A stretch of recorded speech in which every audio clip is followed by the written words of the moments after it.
একদিকে Russia Ukraine, অপরদিকে Iran Israel যুক্তরাষ্ট্র জুড়ে চলছে তৃতীয় বিশ্বযুদ্ধের উত্তেজনা। আর এরই মধ্যে আমাদের হাতে এসেছে গুরুত্বপূর্ণ আপডেট, আন্তর্জাতিক সংবাদ।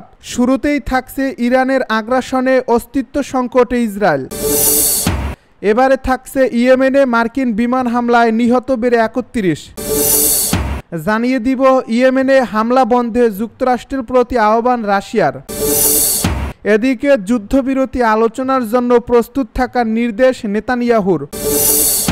সব শেষে জানিয়ে দিব ইয়েমেনে মার্কিন বিমান হামলার প্রতিক্রিয়ায় যা বলল হুতি। শুনছিলেন হাতে পাওয়া গুরুত্বপূর্ণ আপডেট, আন্তর্জাতিক সংবাদের শিরোনাম। এবারে বিস্তারিত। তবে তার আগে অনুরোধ রইল ভিডিওটিতে একটি লাইক দিন এবং কমেন্ট করে জানিয়ে দিন ভিডিও সম্পর্কে আপনার মূল্যবান মতামত। আরও জানিয়ে দিন ভিডিওটি কোথা থেকে দেখছেন বা কোন জেলা থেকে দেখছেন। ইরানের আগ্রাসনে অস্তিত্ব সংকটে ইসরায়েল। মধ্যপ্রাচ্যে নতুন করে উত্তেজনার সৃষ্টি হয়েছে। ইরানের সরাসরি সামরিক আগ্রাসনের কারণে ইসরায়েল বর্তমানে অস্তিত্ব সংকটে পড়ছে। গত কয়েকদিন ধরে ইরান থেকে একের পর এক ক্ষেপণাস্ত্র ও ড্রোন হামলা চালানো হয়েছে, যার ফলে ইসরায়েলের বিভিন্ন গুরুত্বপূর্ণ সামরিক ও বেসামরিক স্থাপনায় ব্যাপক ক্ষয়ক্ষতি হয়েছে। এই হামলার জেরে ইসরায়েল পাল্টা আক্রমণের পরিকল্পনা করছে, যা পুরো অঞ্চলে বড় ধরনের সংঘাতের ইঙ্গিত দিচ্ছে। বিশ্লেষকরা মনে করছেন ইসরায়েলের উপর ইরানের এই হামলা মূলত সম্প্রতি গাজায় চলমান যুদ্ধ ও সিরিয়ায় ইসরায়েলি অভিযানের প্রতিশোধ হিসেবে চালানো হচ্ছে। ইরান দীর্ঘদিন ধরে হিজবুল্লাহ ও হামাসকে সমর্থন দিয়ে আসছে, আর ইসরায়েল তাদের বিরুদ্ধে কঠোর অবস্থান নিয়েছে। এখন যুদ্ধমুখী পরিস্থিতি পুরো মধ্যপ্রাচ্যকে বড় ধরনের বিপর্যয়ের দিকে ঠেলে দিতে পারে বলে আশঙ্কা করা হচ্ছে। এদিকে যুক্তরাষ্ট্র ও ইউরোপীয় দেশগুলো ইসরায়েলের পক্ষে শক্ত অবস্থান নিয়েছে। মার্কিন প্রেসিডেন্ট জো বাইডেন জানিয়েছেন তারা ইসরায়েলের নিরাপত্তা রক্ষায় প্রতিশ্রুতিবদ্ধ এবং এই সংঘাতে প্রয়োজনীয় সামরিক সহায়তা প্রদান করবে। অপরদিকে রাশিয়া ও চীন মধ্যপ্রাচ্যের এই নতুন যুদ্ধ পরিস্থিতি নিয়ে কূটনৈতিক সমাধানের আহ্বান জানিয়েছে। বিশ্ব সম্প্রদায় উদ্বেগের সঙ্গে পরিস্থিতির দিকে নজর রাখছে, কারণ এই সংঘাত আরও ভয়াবহ রূপ নিতে পারে। ইসরায়েলের প্রতিরক্ষা মন্ত্রণালয় জানিয়েছে তারা ইরানের বিরুদ্ধে পাল্টা হামলার পরিকল্পনা করছে, যা যদি বাস্তবায়িত হয় তাহলে পুরো অঞ্চল জুড়ে বড় ধরনের যুদ্ধ বেঁধে যেতে পারে। তবে কূটনৈতিক মহল আশা করছে আন্তর্জাতিক চাপে ইরান ও ইসরায়েল উভয় পক্ষ কিছুটা সংযত হবে এবং এই সংঘাত আরও বিস্তৃত হওয়ার আগেই শান্তিপূর্ণ সমাধানের পথে আসবে। তবে কূটনৈতিক মহল আশা করছে আন্তর্জাতিক চাপে ইরান ও ইসরায়েল উভয় পক্ষ কিছুটা সংযত হবে এবং এই সংঘাত আরও বিস্তৃত হওয়ার আগেই শান্তিপূর্ণ সমাধানের পথে আসবে।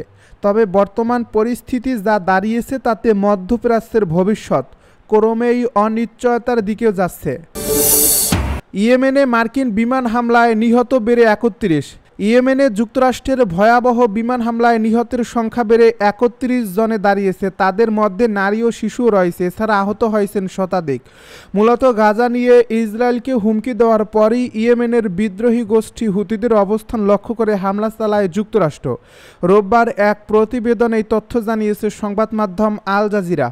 হুতি পরিচালিত স্বাস্থ্য মন্ত্রণালয়ের মুখপাত্র আনিস আল আশবাহি বলেছেন ইয়েমেনে মার্কিন হামলায় কমপক্ষে ৩১ জন নিহত এবং ১০১ জন আহত হয়েছেন। তিনি আরও বলেন নিহতদের বেশিরভাগই নারী ও শিশু। মার্কিন প্রেসিডেন্ট ডোনাল্ড ট্রাম্প সতর্ক করে দিয়ে বলেছেন লোহিত সাগরে জাহাজগুলোতে হামলার ঘটনা ঘটলে নরক নেমে আসবে।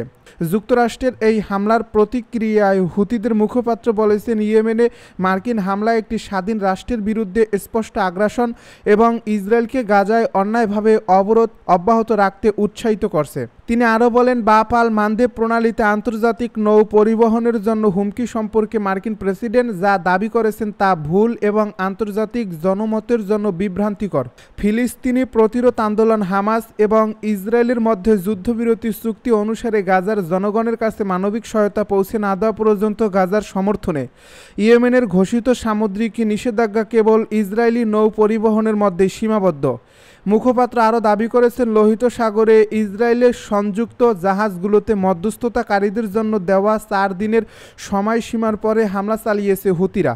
তিনি আরও বলেন, আমরা নিশ্চিত করছি যে ইয়েমেনি দিক থেকে লোহিত সাগরে আন্তর্জাতিক নৌ চলাচল নিরাপদ থাকবে। মার্কিন অভিযান লোহিত সাগরের সামরিকরণের দিকে ফিরে আসছে এবং এটিই এই অঞ্চলে আন্তর্জাতিক নৌযানের জন্য প্রকৃত হুমকি।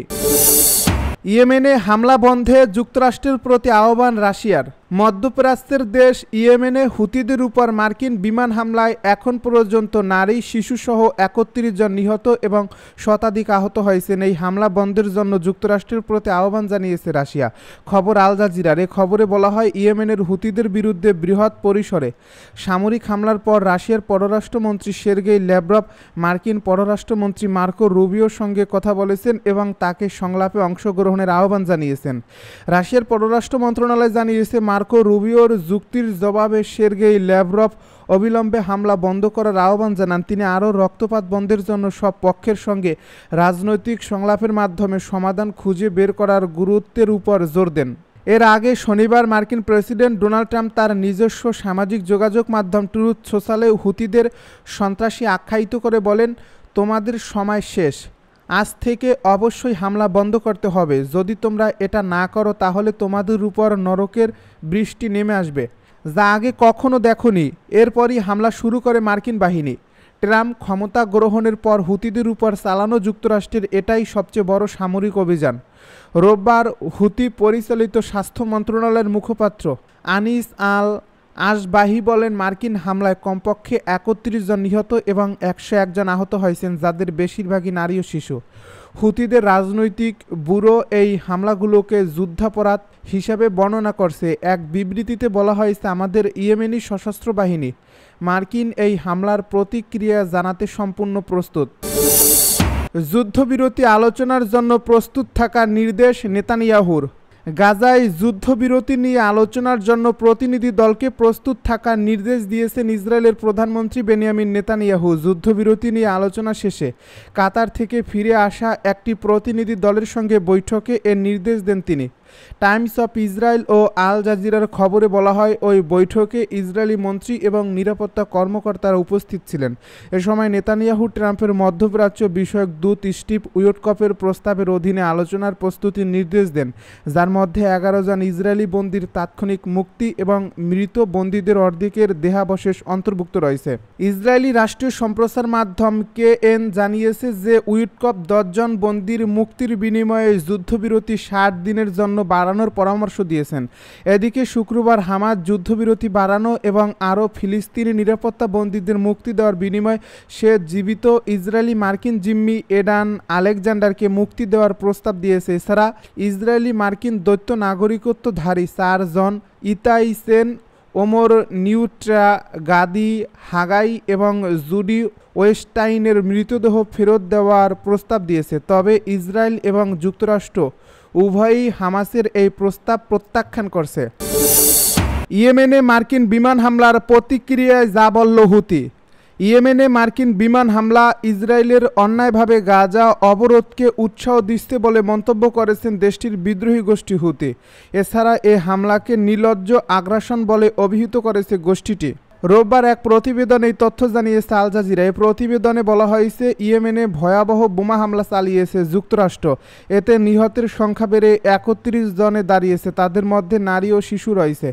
এছাড়া আহত হয়েছেন আরও অনেকে। মূলত গাজা নিয়ে ইসরায়েলকে হুমকি দেওয়ার পরই ইয়েমেনের বিদ্রোহী গোষ্ঠী হুতিদের অবস্থান লক্ষ্য করে শনিবার হামলা চালায় যুক্তরাষ্ট্র। যুক্তরাষ্ট্রের এ হামলার প্রতিক্রিয়ায় হুতিদের মুখপাত্র বলেছেন, ইয়েমেনের মার্কিন হামলা একটি স্বাধীন রাষ্ট্রের বিরুদ্ধে স্পষ্ট আগ্রাসন এবং ইসরায়েলকে গাজায় অন্যায়ভাবে অবরোধ অব্যাহত রাখতে উৎসাহিত করছে। তিনি আরও বলেন, বাপ-আল মানদেব প্রণালীতে আন্তর্জাতিক নৌ পরিবহনের জন্য হুমকি সম্পর্কে মার্কিন প্রেসিডেন্ট যা দাবি করেছেন তা ভুল এবং আন্তর্জাতিক জনমতের জন্য বিভ্রান্তিকর।